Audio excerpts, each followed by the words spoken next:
जय श्री कृष्णा, जय गुरुदेव। कक्षा 12 के सभी विद्यार्थियों का स्वागत और अभिनंदन है। और हम बात करेंगे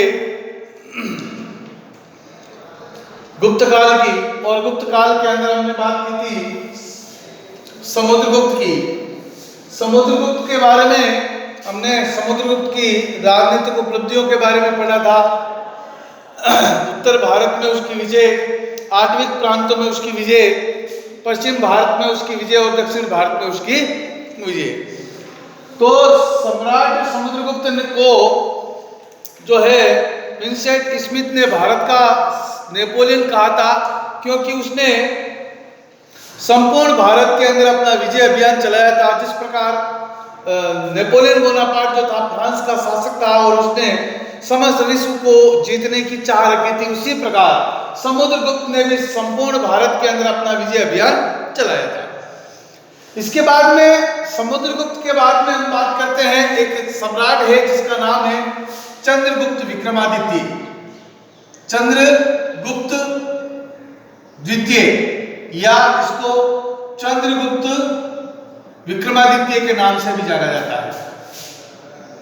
चंद्रगुप्त विक्रमादित्य,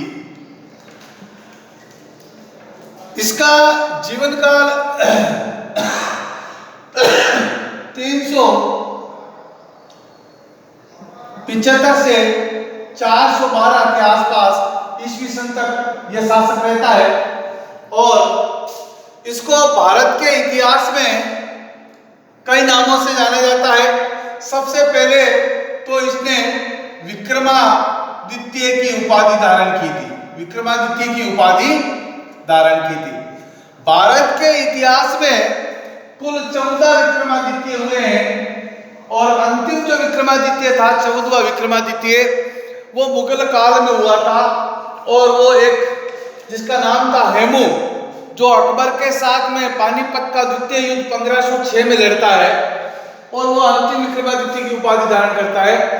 तो ये चंद्रगुप्त भी विक्रमादित्य की उपाधि धारण करता है। इसको देवगुप्त, देवश्री, देवसेन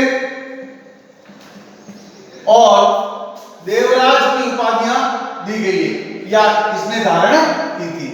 विक्रमादित्य को, चंद्रगुप्त द्वितीय को देवराज, देवगुप्त, देवश्री, देवसेन और विक्रमादित्य इत्यादि नामों से जाना जाता है।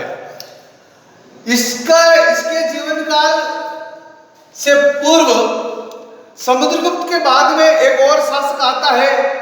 वैसे समुद्रगुप्त के 2 पुत्र थे, जिसका एक का नाम था रामगुप्त और दूसरे का नाम था चंद्रगुप्त द्वितीय। तो समुद्रगुप्त के बाद में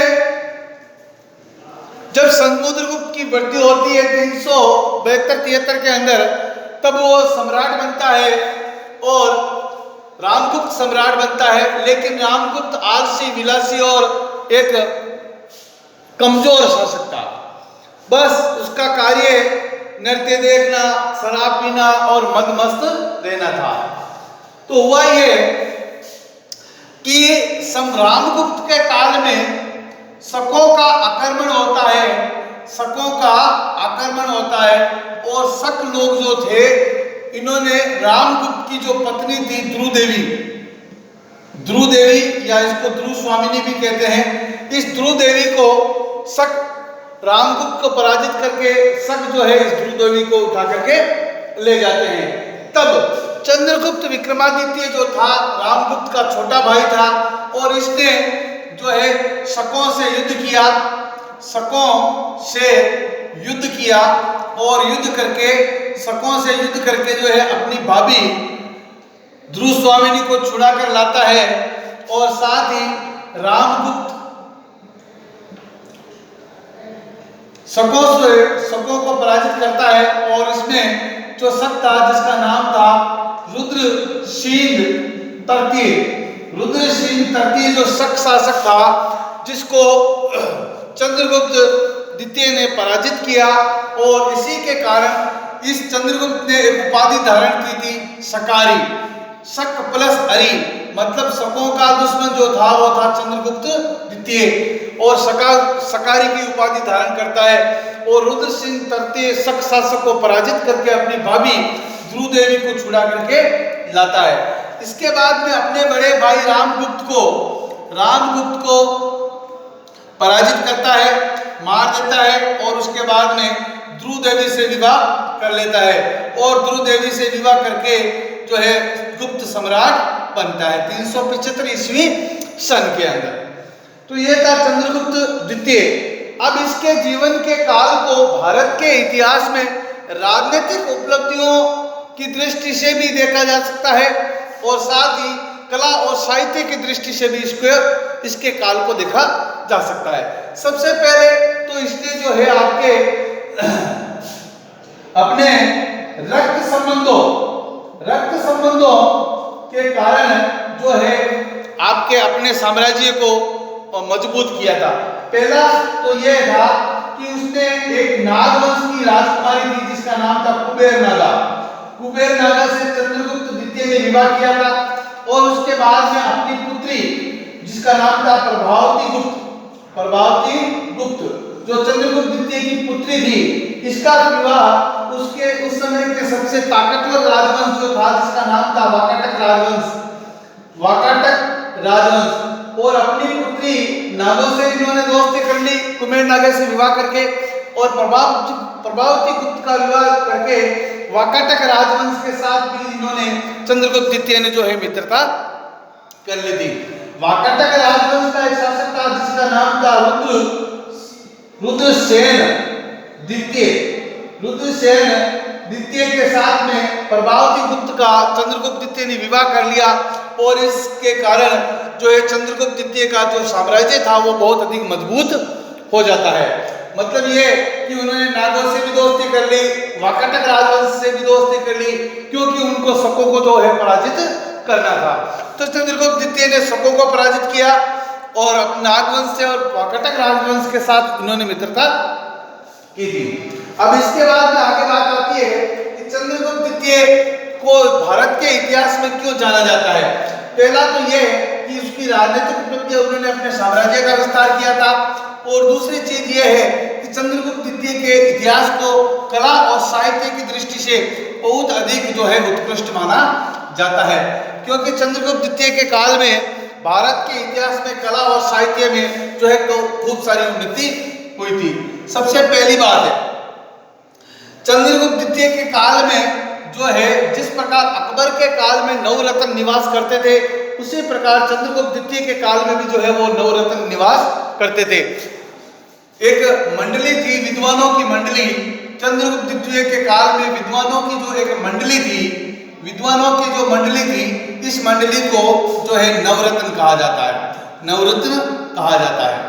अब इन नवरत्नों के अंदर कौन कौन से व्यक्ति हुआ करते थे। सबसे पहले बात करते हैं महाकवि कालिदास की। महाकवि कालिदास, दूसरे अमर सिंह, तीसरे धन्वंतरी, चौथे सपणक, पांचवें शंकु, छठे वरावी, सातवें वररुचि,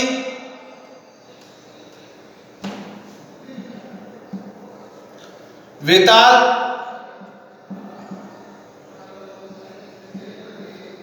और गटकरपर।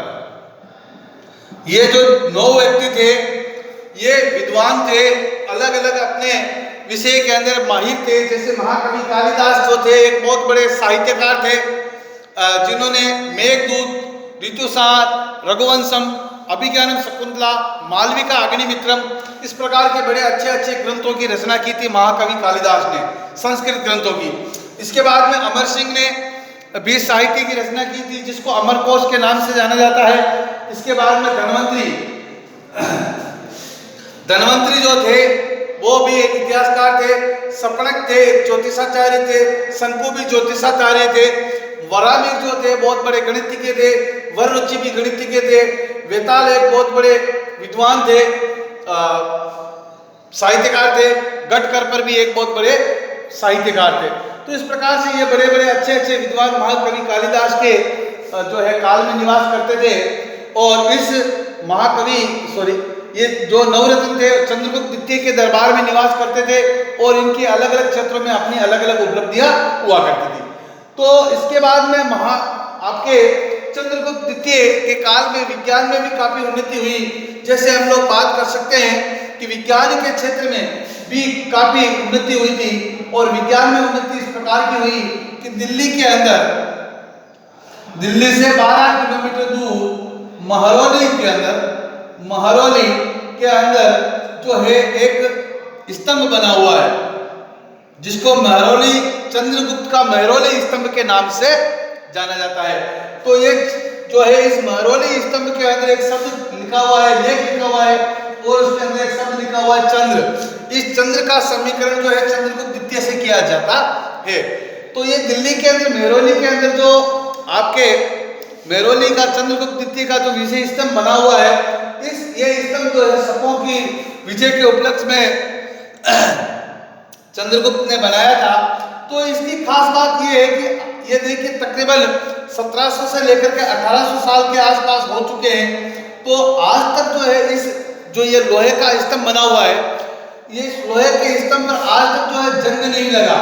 जंग मतलब काट नहीं आया, ना तो ये खराब हुआ है ना इसके ऊपर जंग लगा है। तो इसके हम लोग कह सकते हैं कि उस जमाने का जो विज्ञान था, मतलब गुप्त काल में जो विज्ञान था काफी उन्नति पर था और साथ ही बहुत ही प्रोग्रेसिव विज्ञान था कि उस जमाने में इस प्रकार के ढलवा लोहे का इस्तेमाल करके इस प्रकार का एक स्तंभ बनाया गया है जो तकरीबन 50 टन का है। ये आपके ये स्तंभ बना हुआ है आपके महरौली के अंदर और इस स्तंभ पर जो है आज तक कोई काट नहीं आया है। तो मतलब ये इस प्रकार हम कह सकते हैं कि चंद्रगुप्त द्वितीय के काल में जो है विज्ञान के क्षेत्र में, कला और साहित्य के क्षेत्र में जो है काफी मात्रा में उन्नति हुई। इसलिए भारत के इतिहास में गुप्त काल को स्वर्ण युग कहा जाता है। चंद्रगुप्त द्वितीय के काल को जो है गुप्तों का स्वर्ण युग कहा जाता है और भारत के इतिहास में जो है गुप्त काल को स्वर्ण युग कहा जाता है। तो ये चंद्रगुप्त द्वितीय को जो है हम लोग कला और साहित्य की दृष्टि से जो है काफी इसके काल को उन्नति का काल कहते हैं। खूब सारे साहित्यों की रचना हुई, खूब सारे ग्रंथों की रचना हुई, कला के क्षेत्र में स्थापत्य कला, वास्तुकला के क्षेत्र में उन्नति हुई, साथ ही विज्ञान के क्षेत्र में उन्नति हुई, गणित के क्षेत्र में, ज्योतिष के क्षेत्र में उन्नति हुई। तो इस प्रकार हम लोग कह सकते हैं कि चंद्रगुप्त द्वितीय का जो काल था वो भारत के इतिहास में एक स्वर्ण युग था कि इसके जमाने में खूब सारे जो है विकास के कार्य हुए थे।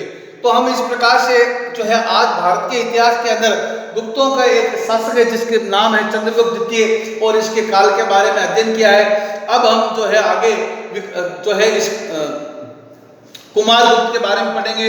तब तक के लिए धन्यवाद। जय श्री कृष्णा, जय गुरुदेव।